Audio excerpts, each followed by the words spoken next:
मैं उस टाइम सिर्फ 5 साल की थी। मेरे मेरे मदर ने मुझे अपने अंकल्स के साथ भेज दिया इंदौर। वो इंसान मुझे जब घर में कोई नहीं होता था तो नहलाता था ज़बरदस्ती पकड़ के। एक मेरे ही साइज़ की, आज मैं जितनी हूँ उतनी टंकी हुआ करती थी हमारे यहाँ लोहे की, उसके ऊपर बिठाल दिया करता था। मैं इतनी छोटी थी कि मैं जंप नहीं कर सकती थी और मेरे साथ वो सेक्सुअल अब्यूज़ करता था। जो सब चीज़ें की जाती हैं वो सब भी करता था। पेरेंट्स जो थे उनका ऐसा कहना था कि आपको जो है तुम्हारे लिए यही है, हम कुछ नहीं है। उसके बाद मैंने डिसाइड किया कि मुझे एक ऐसी लड़की जिसके रिलेटिव्स ने बचपन में उसके साथ सेक्सुअल अब्यूज़ किया और उसकी फैमिली ने भी उसका साथ छोड़ दिया। उसने अपनी लाइफ में बहुत सारी परेशानियां, संघर्षों का सामना किया एंड वो आज आपके सामने डटकर खड़ी है। नमस्कार, मेरा नाम अनु सिंह राजपूत है। मैं एक सेल्फ डिफेंस ट्रेनर हूँ। साथ ही मैं गुड टच बैड टच भी ट्रेन करती हूँ और मेरा एनजीओ है अनुभूति charitable trust. And one more thing, मैं आर्टिस्ट भी हूँ। मैं एक ऐसी फैमिली से बिलोंग करती हूँ जो बहुत ज़्यादा कंजर्वेटिव माइंडसेट की है। एक्चुअली पहले हुआ करती थी, अब तो नहीं। मारना पीटना इट्स नॉर्मल। इट्स लाइक कि तुमने ये बर्तन गिरा दिया तो मार दिया, तुम जोर से क्यों हंस रहे हो, चिल्ला क्यों रहे हो, तुमने मस्ती की, कुछ भी। एंड मैं बहुत बड़ी जॉइंट फैमिली से भी हूँ जहाँ मेरे फादर ने अंकल्स को संभाला, शादी की, उनकी पढ़ाया। ऐसा रहता है कि किसी के भी बच्चे किसी के पास रह रहे हैं, तो मेरे पेरेंट्स ने मुझे अपने अंकल्स के साथ भेज दिया इंदौर पढ़ने के लिए। मैं 5 साल की थी तब और वो मतलब वो अनमैरिड थे सभी। सो मैं वहाँ उनके साथ रहने लगी एंड वहाँ पर स्टडी करने लगी। मैं उस टाइम पे फर्स्ट में थी, आई नो। और ऐसे ही जॉइंट फैमिली में एक ऐसा माहौल भी होता है कि आप अपने पेरेंट्स से ना इतना कनेक्ट नहीं करते हो। मेरी फैमिली में तो स्पेशली ये था कि कभी-कभी ऐसा होता है ना कि आप अपने पेरेंट्स से बात कर सकते हो, ऐसा नहीं था। मैंने कभी मेरे पेरेंट्स से बात नहीं की, 2-2 3-3 महीने ऐसे हो जाते थे। एंड मिलने जाना इट्स लाइक कि गर्मियों की छुट्टी में मिलने जाते थे कुछ दिन के लिए। सो इस तरीके से चलता रहा। इसी दौरान हमारी फैमिली में माहौल ऐसा था कि डर का माहौल, कि आप किसी से कुछ कह नहीं सकते हो। मैंने जिस तरीके से सब चीज़ें फेस की है, मैं किसी से कुछ शेयर नहीं कर सकती थी।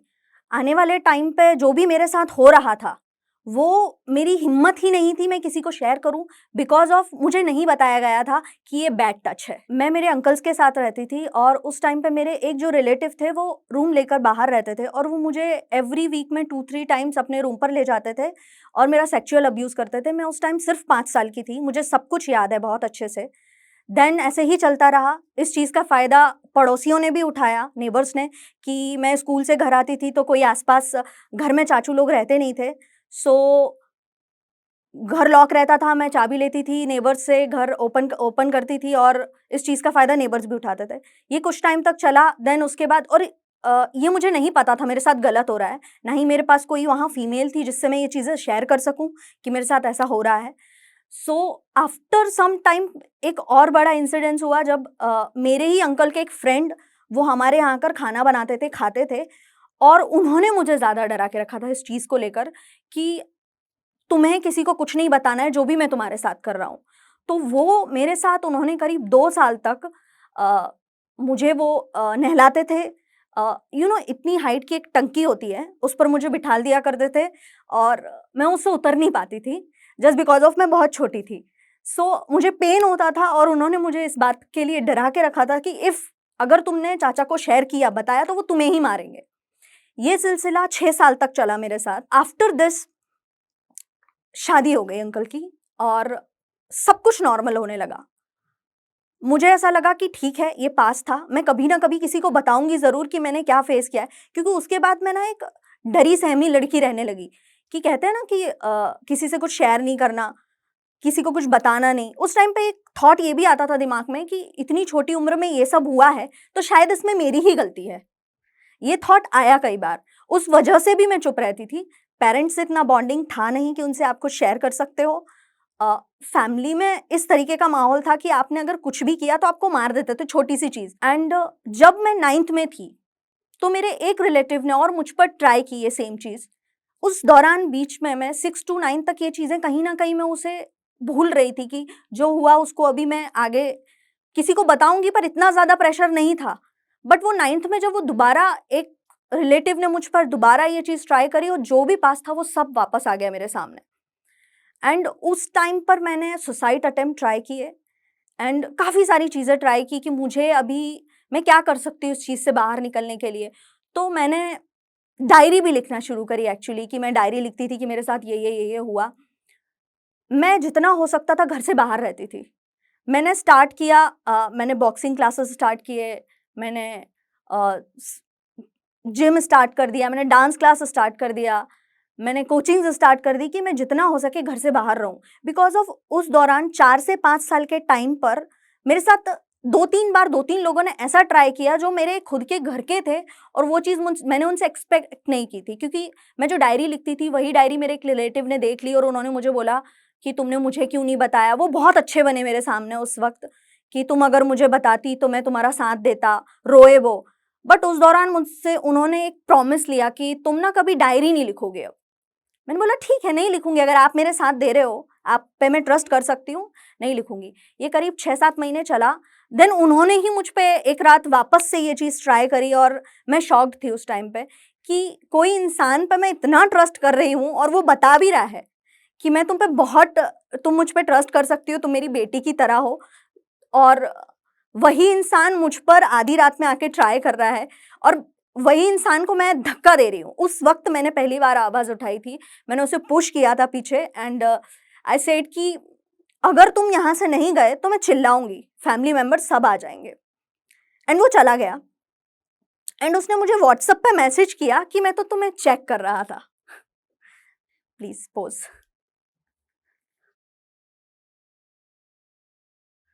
उसके बाद मुझे ये चीज़ समझ में नहीं आई कि फैमिली एक्चुअली होती क्या है? क्योंकि ट्रस्ट नाम की जो चीज़ बताई जाती है आपको, कि ट्रस्ट ना एक ऐसी चीज़ होती है कि बताते हैं ना, ट्रस्ट आप अपनों पे कर सकते हैं। मुझे सिर्फ़ अपनों पे ही ट्रस्ट नहीं है, आज भी ऐसा सिचुएशन है। उस टाइम पे एक चीज़ हो जाती है ना कि दिमाग में कुछ नहीं आ रहा था, मैं ब्लैंक हो गई थी। उस टाइम सिर्फ़ मेरे दिमाग में एक ही ख़्याल आया था कि मैं इस लाइफ़ को ख़त्म करूँगी। सो मैंने काफ़ी सारे सुसाइड अटेम्प्ट ट्राई किए। मैं घर से बाहर चली जाती थी, कई घंटों रात में लेट आती थी कि कुछ तो ऐसा मिल जाएगा। मैं हाईवे पर भी गई, एंड इवन एक बार तो मैंने इतना बड़ा स्टेप उठाया था कि मैंने काफ़ी सारी टैबलेट्स, 20-25 टैबलेट की रिसोचिन, डिस्प्रिन, स्लीपिंग पिल सब एक साथ खा ली थी। वो टैबलेट्स खाने के बाद मैं 5 दिन तक बेड रेस्ट पर थी। मेरे दिमाग ने काम करना बंद कर दिया था। उस टाइम पे ऐसा था कि मैं अगर अपना हाथ उठाना चाहती थी ऊपर रख के, तो मुझे 5 मिनट लगते थे कि मुझे ये हाथ उठा के यहाँ रखना है। मेरे ब्रेन ने काम करना बंद कर दिया था। मुझे चबाना भी नहीं आता था खाना। मेरी सिचुएशन इस तरीके की हो गई थी। फैमिली में सबने ऐसे लिया कि थोड़ा मैं लड़ाई झगड़ा कर रही हूँ, गुस्से में रहती हूँ, लड़ लिया है तो शायद इसलिए मैं सो रही हूँ, बीमार हो गई हूँ। और मैं एक मेडिकल फैमिली से बिलॉन्ग करती थी जहाँ मुझे टैबलेट्स आसानी से मिल जाते थे। हमारा मेडिकल है, सो स्लीपिंग पिल्स तो मेरा एवरीडे का शेड्यूल था। एवरी नाइट मैं स्लीपिंग पिल्स खा के ही सोती थी। बट उसके बाद भी नींद नहीं आती थी, जो आज भी नहीं आती है। वो उसका इफ़ेक्ट आज भी है कि मुझे स्लीपिंग पिल्स के बिना नींद ही नहीं आती है। बट मैं नहीं खाती हूँ अब। सो उसके बाद मैंने डिसाइड किया कि मुझे घर छोड़ना पड़ेगा, एंड मेरा 12th भी कंप्लीट हो चुका था।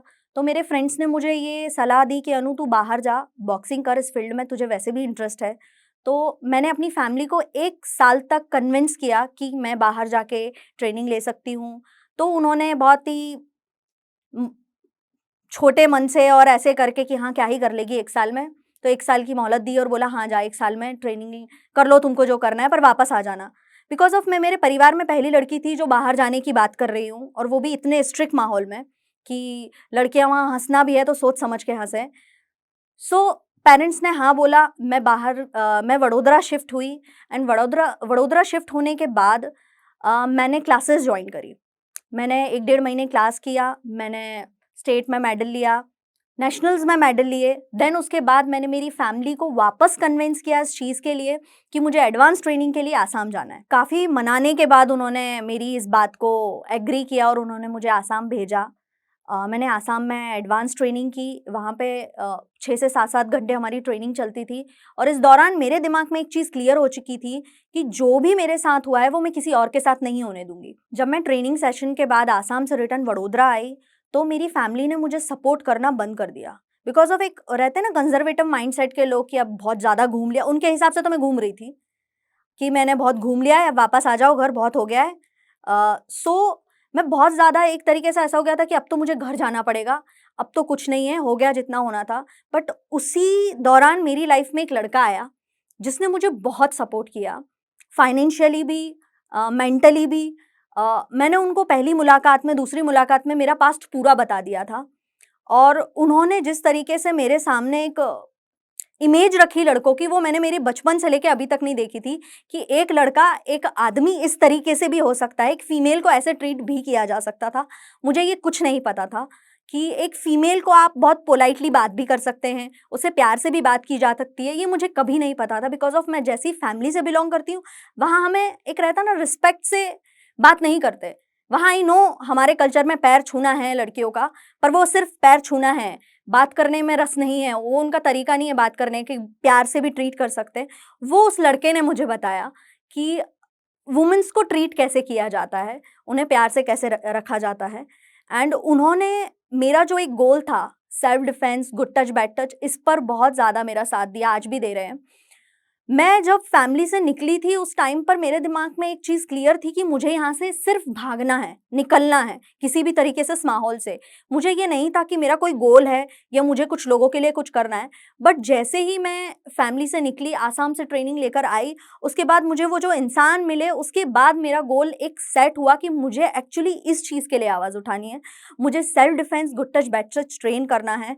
और उस दौरान जब वो मुझे मिले थे, मेरी फैमिली ने मुझे सपोर्ट करना भी बंद कर दिया था, तो उन्होंने ही मुझे ये चीज़ बताई थी कि तू सब कुछ कर सकती है।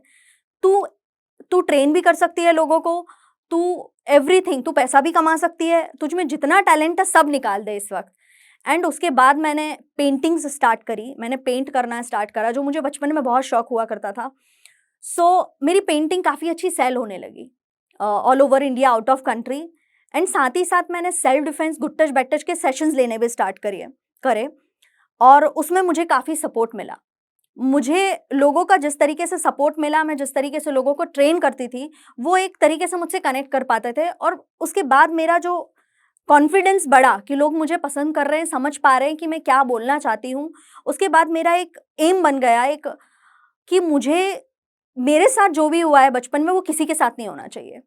एंड मैं उस काम में लग गई। हम जाके ना जगह-जगह ट्रेन करते थे, एनजीओज़ हो गए, कॉलेजेस हो गए, स्कूल्स हो गए, वहाँ जाके हम ट्रेन करते थे। एंड हमने उसी दौरान सोचा क्यों ना हम अपना एनजीओ रजिस्टर कर दें, और हमने अपना एनजीओ रजिस्टर किया जिसका नाम है अनुभूति चैरिटेबल ट्रस्ट। उसके बाद ही हमारे पास बहुत सारे ऑफर्स आने लगे। हमने गवर्नमेंट ऑफ गुजरात के साथ टाई अप किया और साथ ही हमने बहुत सारे एनजीओज़ के साथ भी टाई अप किया self defence and good touch, bad touch के लिए। और अभी तक हम 1000 से ऊपर लोगों को ट्रेन कर चुके हैं। साथ ही हम अपने एनजीओ में 600 से ज़्यादा लेडीज़ को अडॉप्ट करके रखा है। हम स्लम की जो लेडीज़ हैं उन्हें अडॉप्ट करके रखा है फॉर पैट डोनेशन। और आज मैं एक सेल्फ डिपेंडेंट वुमन हूँ, जो घर से निकली थी ये सोचकर कि सिर्फ़ इस घर से छुटकारा चाहिए, और आज मेरा एक गोल है जो कि मैं पूरा भी कर रही हूँ और आगे भी करती रहूँगी। अभी कुछ टाइम पहले ही मिनिमम 2 साल पहले ही मैंने हिम्मत की अपने पेरेंट्स से ये सब चीज़ें शेयर करी। मेरे मम्मी-पापा को बिठाला, उन्हें सब कुछ बताया। एंड कहते हैं ना, उन्होंने जब ये चीज़ सुनी मेरे पापा ने, तो उन्हें थोड़ी देर तो यकीन ही नहीं हुआ कि ये क्या हो गया? ऐसा कैसे हो गया? वो इस चीज़ को इस तरीके से देख रहे थे, वो ऑन द स्पॉट रोने लगे, उन्हें समझ ही नहीं आ रहा था मैं कैसे रिएक्ट करूँ। बहुत गुस्सा भी हो गए कि मैं किसी को नहीं छोड़ूँगा, ये कैसे किया? एक रहता है ना, एक एक बाप वाला ज़ोन आ गया जो मैंने एक्सपेक्ट ही नहीं किया था। मुझे ऐसा था कि ये बोलेंगे हाँ, चुप रहो, जो जैसी लाइफ़ चल रही है वैसे जियो, घर से दूर रहो जितना हो सकता है। मुझे ये एक्सपेक्टेशन थे, बट इसका उल्टा हुआ। एंड मेरे फादर ने मुझे यही बोला कि मैं किसी को नहीं छोड़ूँगा, सबको मतलब सज़ा दिलाऊँगा, मैं केस करूँगा। एंड मैंने और मेरी मम्मा ने ये चीज़ मना करी बिकॉज़ ऑफ उन सबके बच्चे हैं। उनमें से कुछ लोगों के जो बच्चे हैं, उनसे मैं बड़ा प्यार करती हूँ। वो मुझसे बहुत ज़्यादा कनेक्टेड है, मेरे सामने ही हुए हैं, और मैं ये चीज़ बिल्कुल नहीं चाहती कि जैसा बचपन मेरा बर्बाद हुआ है, वो किसी भी बच्चे का हो। क्योंकि जो भी उन्होंने किया है ना, वो सब आज भुगत रहे हैं। मैंने एक चीज़ बहुत अच्छे से नोटिस की है कि नेचर ना बहुत खराब रिवेंज लेता है, और वो ले रहा है इस वक़्त। शायद इतना अच्छा हमारे यहाँ की कोर्ट, गवर्नमेंट कोई नहीं ले पाता, जितना अच्छा नेचर बदला ले रहा है। मैं उससे बहुत ज़्यादा सैटिस्फाई हूँ। तो मैंने इस तरीके से इस चीज़ को जब सोचा कि मुझे इस चीज़ को इस तरीके से नहीं ले जाना है कि मेरे साथ ये हो गया, लाइक बेचारापन कि मेरे साथ ये नहीं होना चाहिए था। आई नो जो हो गया वो बदला नहीं जा सकता, वो सिर्फ एक्सेप्ट किया जा सकता है। मेरी लाइफ में एक टर्निंग पॉइंट था जब मुझसे लोग एक चीज़ पूछते भी थे, मेरे फ्रेंड्स, कि तू कैसे सर्वाइव करती है इन सब चीज़ों में। तो मेरा एक सिंपल सा आंसर हुआ करता था कि मैंने ना चीज़ें एक्सेप्ट कर ली है। कई बार लोग क्या करते हैं ना कि ये सोचते हैं कि इसे भूलना है और उसमें कई साल गुजार देते हैं कि इसे भूलना है। आई थिंक सो जो आपके साथ हुआ है वो आप कभी भूल नहीं सकते हो, उसे एक्सेप्ट करो, वो ज़्यादा बेटर है। एंड मैंने वही किया, मैंने एक्सेप्ट किया और आई नो मुझे हर दिन इस चीज़ को फेस करना पड़ता है, मुझे याद आता है सब कुछ, मे बी उनके चेहरे देख के भी मुझे सब कुछ याद आता है, फिर भी मैंने उन चीज़ों को एक्सेप्ट इसलिए कर रखा है कि कहीं न कहीं वो मेरी स्ट्रेंथ भी है, कि मेरे साथ जो भी हुआ है, उस वजह से मैं आज यहाँ खड़ी हूँ, उस वजह से मैं आज इतनी सारे लोगों को इन चीज़ों से बचा सकती हूँ। मैं सबसे बस यही कहना चाहती हूँ कि आपके पास्ट में आपके साथ जो भी हुआ है, उसे एक्सेप्ट करना सीखो सबसे पहले तो। क्योंकि आप अगर उसे एक्सेप्ट नहीं करोगे ना, तो आप इसी कश्मकश में उलझे रहोगे कि नहीं मुझे बाहर कैसे निकलूँ या मैं क्या जॉइन करूँ? मेरे हिसाब से आपको इस चीज़ से बाहर निकलने के लिए सबसे पहले उसे एक्सेप्ट करना पड़ेगा। सेकंड थिंग, उससे बाहर निकलने का रास्ता चुनना पड़ेगा, क्योंकि जब आप इस चीज़ को एक्सेप्ट कर लोगे ना, तो आपके लिए बहुत ईज़ी होगा कि मैं इस चीज़ से बाहर कैसे निकलूँ। जैसे मैं निकली, मैंने एक्सेप्ट किया, मैं फिर बाहर निकली, मैं कुछ कर पाई। वैसे ही आई थिंक सो कि आप लोग भी इस चीज़ को बहुत ही नॉर्मलाइज़ कर लो। आई नो इस चीज़ को नॉर्मल नहीं कर सकते, कभी भी कहीं भी आ सकता है और मेरा मानना ये भी है कि भगवान तकलीफ़ें उसी इंसान को देता है जो झेल सकता है, उसको उतनी मिलती है, सबको अपनी प्रॉब्लम ज़्यादा ही लगती है।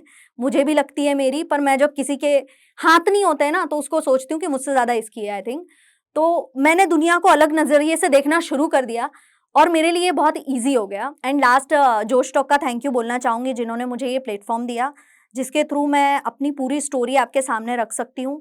एंड लास्ट एक चीज़ और बोलना चाहूँगी, इफ़ अगर आपके साथ कुछ भी हुआ है ऐसा, तो आप अपने पेरेंट्स से शेयर करो और अगर ये वीडियो पेरेंट्स देख रहे हैं, तो उनके लिए मेरा बहुत अनुरोध है कि प्लीज़ आप अपने बच्चों को good touch, bad touch train करें कि उन्हें एवरीडे इस मैटर में इतनी बात कीजिए, उनसे इतना फ्रैंक रहिए कि वो आपसे सब कुछ शेयर करें, जो भी उनके साथ हुआ है। थैंक यू सो मच जोश टॉक, थैंक यू।